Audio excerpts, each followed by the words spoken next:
Okay, now we're going to try and solve a rational equation, or I kind of like the word fractional exponent equation better.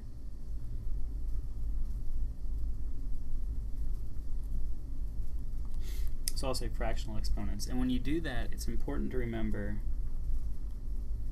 that x to the m over n can be written as x to the m raised to the 1 over n, and it can also be written as x to the 1 over n raised to the m.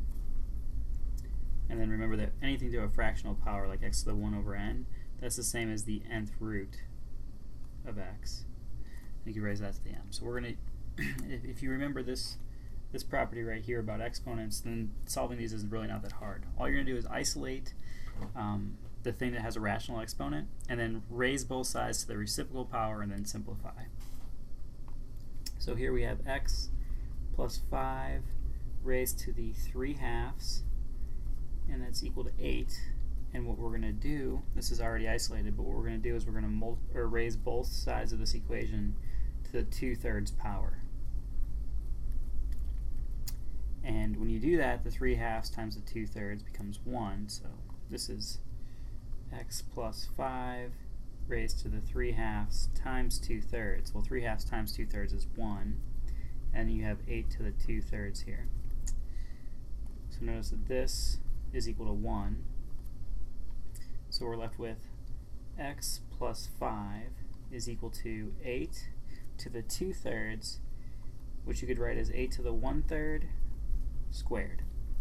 And so it's asking, what's the cubed root of 8? Well, the cubed root of 8 is 2, and then you're going to square that. So this is x plus 5 equals 2 squared, which is 4. So you have x plus 5 is equal to 4, so x must be equal to -1.